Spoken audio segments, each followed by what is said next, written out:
बता दें कि बिहार से इस वक्त की एक बड़ी खबर सामने आ रही है। क्या एनडीए में हो गया है सीटों का बंटवारा? चिराग पासवान, जीतन राम मांझी, उपेंद्र कुशवाहा को कितनी सीटें मिली, नीतीश कुमार को कितनी सीटें मिली और बीजेपी अपने पास कितनी सीटों को रखेगी?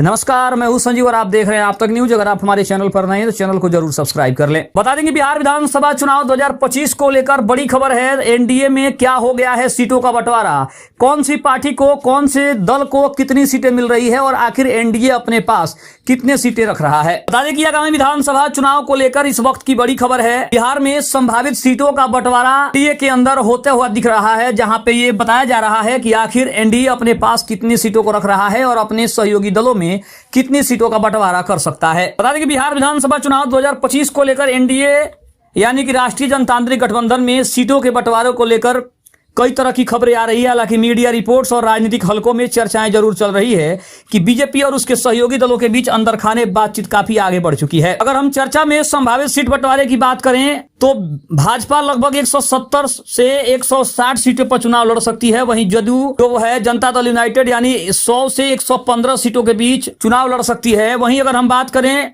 एनडीए के सहयोगी दलों को, लोजपा रामविलास यानी चिराग पासवान की पार्टी 20 से 25 सीटें मिलने का अनुमान जताया जा रहा है। वहीं अगर हम बात करें हिंदुस्तान अवाम मोर्चा यानी जीतन राम मांझी की पार्टी तो 5 से 10 सीटें मिलने का अनुमान जताया जा रहा है। तो वहीं रालोसपा यानी उपेंद्र कुशवाहा की पार्टी आरएलएम यानी उनकी पार्टी को 3 से 7 सीटें मिलने का बड़ा अनुमान जताया जा रहा है। हालांकि हम बता दें कि ये जो आंकड़े हैं ये मीडिया रिपोर्ट्स या अंदरूनी सूत्रों के हवाले से है और अंतिम फैसला पार्टी के नेतृत्व द्वारा बैठक और सहमति के बाद ही लिया जाएगा। जैसे ही एनडीए की ओर से बिहार विधानसभा चुनाव 2025 के लिए सीट बंटवारे की चर्चाओं को बल मिला है, उसके बाद से तमाम तरह की चर्चाएं चलने लगी थी कि आखिर एनडीए अपने सहयोगी दलों को कितनी सीटें देगा।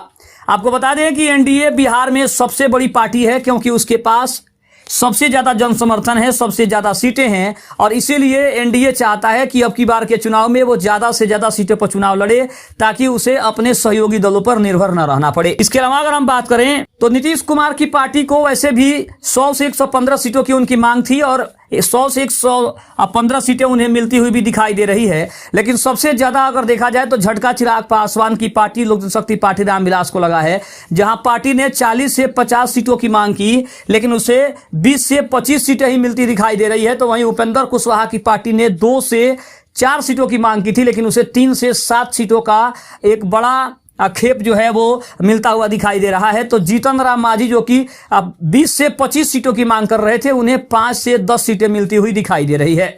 अब सबसे बड़ा सवाल ये उठ रहा है कि आखिर चिराग पासवान क्या 20 से 25 सीटों पर चुनाव लड़ेंगे, क्या एनडीए की बातों को मानेंगे? ये कहीं ना कहीं सबसे बड़ी चुनौती है। इसके अलावा अगर हम बात करें तो एनडीए विरोधी दलों में खास करके महागठबंधन की रणनीति और संभावित सीट बंटवारा भी कर सकता है, उसके ऊपर भी बड़ी खबर आ रही है। तेजस्वी यादव के नेतृत्व में आरजेडी सबसे प्रमुख और सबसे बड़ी पार्टी है बिहार में। 2020 में सबसे ज्यादा 75 सीटें आरजेडी ने जीती थी और वहीं 2025 में आरजेडी करीब 140 से 150 सीटों पर चुनाव लड़ सकती है, ऐसा भी दावा किया जा रहा है। वहीं नीतीश कुमार के एनडीए में जाने के बाद अब आरजेडी खुद को प्रमुख विपक्ष के तौर पर भी पेश कर रही है और अब ये जता रही है कि वो विपक्ष की सबसे बड़ी पार्टी है। वहीं अगर हम कांग्रेस की बात करें तो 2020 में 70 सीटों पर कांग्रेस चुनाव लड़ी थी पर प्रदर्शन उसका काफी कमजोर रहा और कांग्रेस बिहार में सिर्फ 19 सीटें जीतने में कामयाब हुई थी।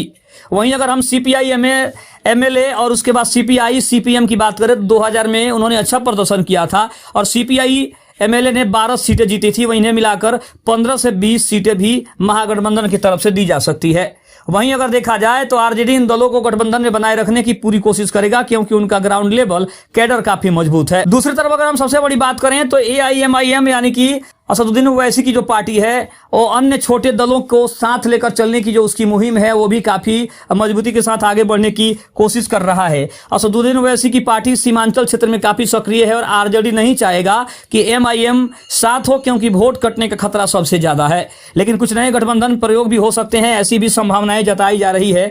और सबसे बड़ी बात यह है कि चिराग पासवान क्या एनडीए के सीट बंटवारे को मंजूर करेंगे, ये सबसे बड़ा सवाल है क्योंकि चिराग पासवान की पार्टी ने पहले भी सीटों के बंटवारे को लेकर बड़ी तरह की चर्चा की थी और उन्होंने साफ तौर पे कहा था कि पार्टी को अगर मन मुताबिक सीटें, मन मुताबिक विधानसभा की सीटें न मिले, मन मुताबिक विधानसभा के क्षेत्र न मिले तो पार्टी गठबंधन धर्म से अलग होने के पर भी विचार कर सकती है। तो कहीं ना कहीं सबसे ज्यादा झटका चिराग पासवान की पार्टी को लगा है, क्योंकि पार्टी को यह उम्मीद थी कि 40 से 50 सीटें उसे मिलेगी। हालांकि अभी तक ये आधिकारिक घोषणा नहीं है, ये सिर्फ मीडिया में चलाए जा रहे खबरों के आधार पर हम ये खबर आपको बता रहे हैं। लेकिन जैसे ही इसके ऊपर कोई आधिकारिक घोषणा होगी, हम अपने चैनल के माध्यम से सबसे पहले अपने दर्शकों के पास इस खबर को लेकर आएंगे।